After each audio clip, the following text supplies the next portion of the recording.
Donald Trump's announcement yesterday that he wanted to not only take control of the Strait of Hormuz, but that he would charge countries wanting to send ships through it something of a payment for their protection was just another escalation in the dispute between the US and Iran over the shipping channel.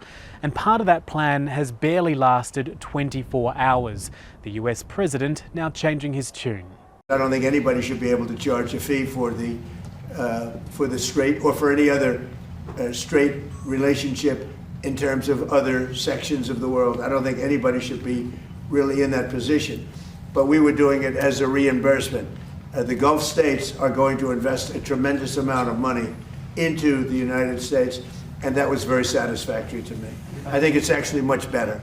Now, there's a couple of things worth noting here. First of all, the US had spent months bristling at suggestions from Iran that it would try to make money out of its claimed control of the Strait of Hormuz, only for the US president to then announce he was going to try to extract money from regional partners for the privilege of being able to use the strait. Gulf countries would have been furious at the prospect of a fee, particularly given that before this war began, 4.5 months ago, the Strait of Hormuz was not only open, but it was free. Investment deals seem to be the way those countries have convinced the US president to change his course. Those Gulf states have all copped a battering during this war as they host US military bases and personnel, and Tehran has attacked them in response to US attacks on Iran. And they have continued to be targeted in recent days as the US and Iran returned to almost daily attacks, more explosions being reported just as the US president walked back his comments and Iran insisted it is the only country which should control the strait.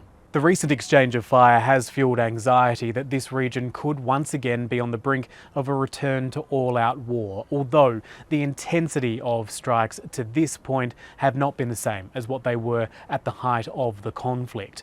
One of the instigators of this war, Israel, has also not been dragged back into the fray, although its Prime Minister did issue this warning.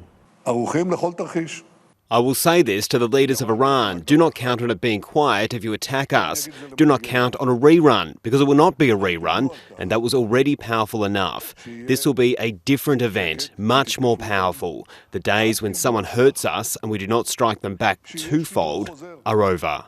That's as much a message to Tehran as it is for a domestic audience, with some of Benjamin Netanyahu's political opponents and members of the public highly critical of his handling of this war and his apparent benching during the negotiations to end it.